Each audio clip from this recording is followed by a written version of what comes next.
OMNIA Tuinman. We're here in the sunny Iceland today. We are at one of the mining firms of Genesis Mining. Genesis Mining is the largest cloud mining company of the world, and we are here to meet Dr. Marco Krohn, one of the founders. Let's go.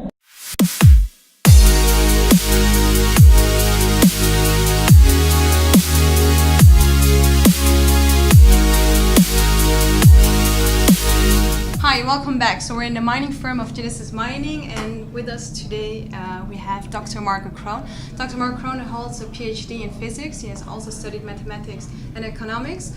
After several years of working experience in the financial industry, he came across Bitcoin. He quit his job, and I'm very curious to hear Dr. Marco Krohn. Can you tell us your journey from Bitcoin to the world of cryptocurrency? Yes, of course. Thanks for the nice introduction. Very kind. Indeed, I have a PhD in theoretical physics, which is very much related to mathematics. And after that, I started to work for an investment bank in Germany. And it's a different world. The investment banking world really is different. And I learned quite a lot of things which are useful, but a lot of these things are also not so interesting at some point in time. And I'm also an enthusiast about computers, and I have a computer magazine which I read regularly. And this computer magazine one day had an article about virtual currencies. It was the most boring topic I could imagine at that point in time, and I was hesitating if I should read it, and at one point in time I was reading it. And this article talked about this new cryptocurrency, Bitcoin, and some anonymous inventor, Satoshi Nakamoto, and this is all digital and invented by some guy, not by a state, and you can print your own money with computers. And I was reading that and like, what the? This can't be real. This really can't be real. And I thought like, okay, this is probably an April's Fool joke because they do it. Yeah. And then I remember I kind of closed the magazine and I double checked whether it's April, but it was July, so couldn't be. But I also remember that in the past, of course, all of us, we make mistakes and we believe, okay, this can't work. And for me, it was the Wikipedia, actually. And I thought the Wikipedia can't work. And a few months later, I realized, okay, it works perfectly well. And I tried to understand why Wikipedia works. And I remember that thought like, okay, you have been wrong before. And the next day, I started reading again more about this very crazy Bitcoin thing. And about a couple of days and nights without sleep later, I realized, okay, this is the most crazy and innovative thing since the invention of the internet. So that took me about going from this is completely crap and can't work to this is the best thing I've ever seen, about 5 days. And from that time on, I started like, okay, how do I get Bitcoin? Yes. And how do you get Bitcoin? Yeah. Yes. There was a huge problem. That was in kind of mid-2012. So, and there were not many exchanges. It was really hard. I found the place how to get some of these Bitcoins and started buying some of these Bitcoins. And then a little bit later, like in 2013, via trading, there was a small community in Munich. I met my partners Marco Streng and Jakov Dolic. So together we thought like, okay, what can we do to improve the ecosystem? We had some ideas, but at the end of the day, what we found was that mining is an interesting thing. Yeah? And at that point in time, it was very profitable to mine Litecoins with graphic cards. That's what we call a GPU, a graphic processing unit. So we built the first small mining farm, and then were people coming to us when we built bigger farms, and they asked us, what are you doing there? Yeah, this is kind of a room full of computers. And we told them, yeah, we are printing money. They're like, what? Yeah, we are printing money. Yeah, and the people were like, okay, this is crazy. We don't understand it, but we want to participate. And this is kind of all about Genesis Mining, how Genesis Mining started. Wow, amazing, amazing. I wonder, seeing the fact that you are now an expert in cryptocurrency, so I would like to know, how do you see the cryptocurrency as a sector to develop in the coming 5 to 10 years regarding also the Bitcoin? Will it be accepted now as the fiat currency is? I get asked this question quite a lot. And Bitcoin was created end of 2008, or maybe in the years before, kind of was starting beginning of 2009. Yeah. So the whole technology is a little bit more than 8 years old. And it developed from something within the first 1-2 years, almost nothing happened. Bitcoin was actually almost at the brink of a collapse because no one was really interested in that. And over time it went up and up and up, and there was this famous pizza which was born in the past for 10,000 bitcoins and so on. And over time it got more and more crazy. Actually, it's kind of a constant level of craziness which you can observe, and I'm in this since 2012. It's really hard and really difficult to predict what's going into 5-10 years. So if we extrapolate and kind of see like, okay, Bitcoin went from nothing, really one person did it, to a project which now million people all over the world are using, and where like probably hundreds of million people at least heard about Bitcoin from the newspaper or so. I think there is quite a lot of things which can happen. The one thing is the usage, the acceptance will certainly increase over time. There is so many countries all over the world that have problems with their local government issued currency. There was, for example, the demonetization in India, where the government at one point in time kind of removed from circulation or declared invalid two types of banknotes. There is high inflation in some countries like Argentina, Venezuela, and so on. So in these countries, you don't have to explain to people why a currency which is independent of the state and which can be used all over the world, why this is a great idea and a great innovation. So Bitcoin acceptance and Ethereum acceptance has increased dramatically in the last 2 years. And my best guess is like in 5 years we'll be on a level where we have like more than 100 million people. And I think we are very close now actually from the point of no return, where no government in the world can stop this at all. Even if they want to, the economic loss they would suffer from not being part of it, while all the other countries are using it, would be enormous. So if everything works out well, we will see a cryptocurrency world which will step by step over the next 5 to 10 years take over from the government fiat currency, and hopefully in like 20 years from now we sit here together and children ask us what was this fiat money. No one will know what a US dollar banknote was, and everyone will be using cryptocurrencies, because also cryptocurrencies makes you not only independent from governments or central banks, but also from the banking industry. You don't need permission from a bank. There is billions of people that are unbanked or don't have access to the banking system, and this severely limits their economic possibilities to interact with other people. So everyone more or less can afford a cell phone, and as soon as he has a cell phone and access to the internet, he will be part of this cryptocurrency community. So that's a great thing. But everybody's super excited about this new project of OMNIA, and everybody knows that Genesis is not starting an MLM, but OMNIA is a proud partner of Genesis Mining, because Genesis Mining is providing the hash power and the hardware. Yes, that's correct. This is kind of two independent companies. Genesis Mining was created or founded like 3 to 4 years ago, about 3.5 years ago, and we are a provider of hash power. So we are providing the mining equipment, the services around that, and other services.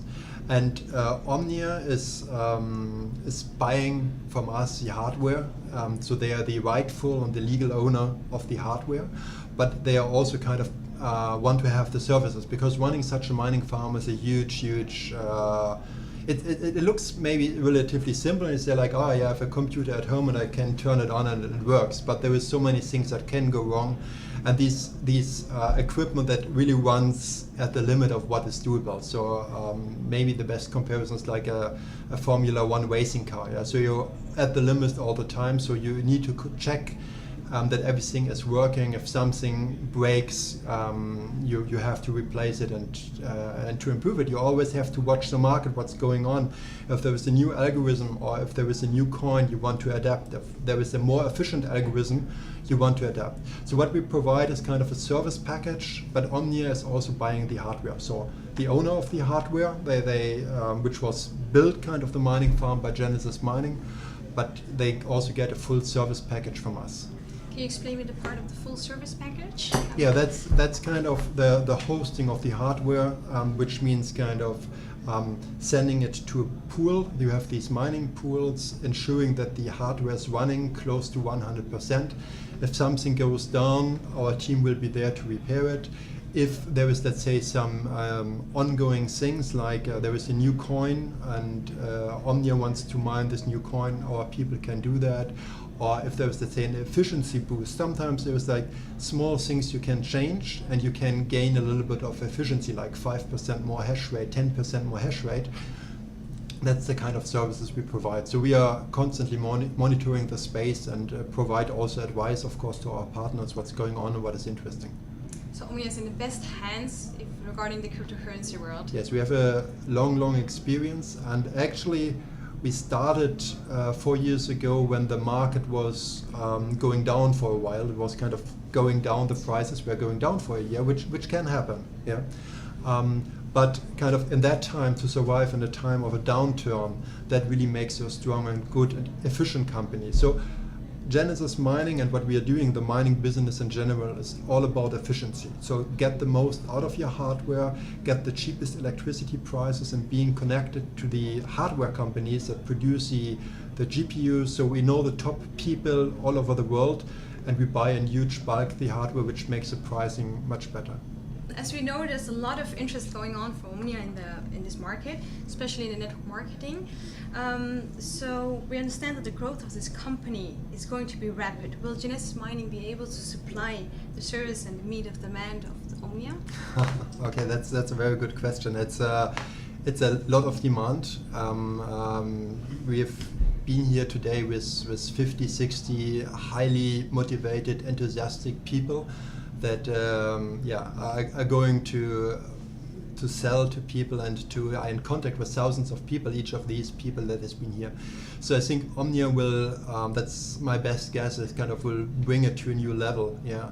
So we are of course realizing that, and we are constantly looking, because the mining market itself is also growing very fast. Yeah. The Ethereum grew to a $30 billion project in 2 years or so. So mining market is growing fast, and on top of that, kind of OMNIA is reaching, I think now, people or types of people that have not been involved into cryptocurrency and the mining business. So your question is a valid one, and we are looking all around the world for new places where we can start mining operations. We have now a huge mining farm which we are building up in Asia, which will be over 100 megawatts. We have another location secured, which is almost ready in Sweden with 50 megawatts. So that's a lot of electricity which is used for mining. Yeah, and we are hoping to provide all these services and growing with OMNIA. The clients of OMNIA, of course, besides the credible packages that they receive through Genesis Mining, they also receive the expertise. Can you explain me this a little bit? The expertise from Genesis Mining that is provided is based on our experience in the cryptocurrency market. So there is a lot of things, a lot of new projects in Ethereum, in Bitcoin, and so on. So you have to be constantly monitor the space and to see kind of what could happen next. And you have to advise your clients and your partners about that. Yeah, what is the possibilities? For example, like in Bitcoin, there is in November another split with a SegWit 2x coming, and most likely there will be another project coming out of that, which is kind of more supported by the core Bitcoin supporters and most of the developers. So there is also always coming opportunities if some of these events occur. Right? There is maybe a new coin, a new Bitcoin core coin coming out of that, which might be even GPU mineable. So there is something going on which is outside of the cryptocurrency world, which is machine learning. Yeah, people have heard now, and you can read a lot about machine learning and how big it becomes over the next couple of years. And this type of markets you have to watch all the time, because they move so fast. And what we provide also to OMNIA is this kind of service that we also advise them and see like, okay, there is an opportunity there, or be careful here. So why would someone want to mine with cloud mining, like Genesis and OMNIA, when they can just purchase hardware and mine it themselves? That's a good question. So two parts in this answer. Part one, everyone who has, let's say, a little bit of technical expertise should do it just for fun. Then he will find out how complicated that is. Yeah, it sounds too easy. Yeah, I just plug a GPU in my graphic card in my computer and I start mining. Right? That's yeah. But it's, as I said, you're always at the technical limit. It's not so easy to configure that and to run this hardware and to keep it up running and mining. if you have the technical expertise, you should try it. Yeah, it's a great experience, but probably only few people at the end of the day will do it. What are the disadvantages of that? It's kind of more expensive to do it this way because you buy a single GPU and you don't buy 100,000 GPUs. You don't, or most people around the world, they have higher electricity prices because obviously if we buy electricity at a huge scale, so it's kind of the scale which helps Genesis Mining here to keep the prices much lower than any individual can do that. In addition to that, mining produces a lot of heat. You have seen this here today in the mining farm. Yeah, so there is a number of fans there, and there's a lot of cold air converted to hot air. So if you have these machines running at home, you also produce a lot of hot air, and in the summer you might not be too happy about that. And it also produces a lot of noise because you want to run your mining machine all the time to make the best use of your equipment. So it produces a lot of noise, and normally the partners are not, unless they are also mining enthusiasts, they are not so happy about that. If there is some rig running in the living room 24 hours, it's not good. There is so many other issues. Some of the mining equipment takes a lot of time to come from, let's say, from China. If something breaks, you need to ensure kind of how to repair it, send it back to China. There is problems with the customs and so on. So there's a number of reasons why mining is really a difficult and tedious job. Dr. Marco, I'm just wondering personally, if I would choose a coin to mine, except the Bitcoin, are there any advice you would give to me or to your friends through OMNIA, what we should look into? There is different types of coin, as you said, and there is like Bitcoin, which is a very stable coin, and there is Ethereum, which is pushing forward the technology very fast. There's, for example, ZCash, which is looking a bit more on or kind of specializes in providing anonymity to its users. I think the coin that kind of moves or has the most momentum also from a development perspective certainly is Ethereum. Yeah, it's kind of not so specialized like most of the other coins. It's kind of more like a platform where several other projects can use it as a platform and build on top of that. So Ethereum certainly is an interesting coin. If it comes to, let's say, daily mining revenues, it's more like that the market is very efficient, and if there is an inefficiency, kind of people will move the hash rate to the one or the other coin. But if you look long term, Ethereum certainly is an interesting coin. As usual in life, there is no guarantees for that. But if you kind of see how many teams and how many projects and ICOs there are on Ethereum, that's certainly a good measure. Okay, then, well, Dr. Marco, it was really an honor to see you here in Iceland and to receive all this information and expertise from the person himself. Thank you very much. And thank you. So let's go to the mining firm. I'm really excited to see them. Yes, thank you for being here, taking the long way to Iceland to see this mining farm and bringing all these very highly motivated and enthusiastic people. That's a great thing actually about cryptocurrencies, to see all these people coming together kind of under the vision of Satoshi Nakamoto and pushing the cryptocurrency sector forward. That's very exciting.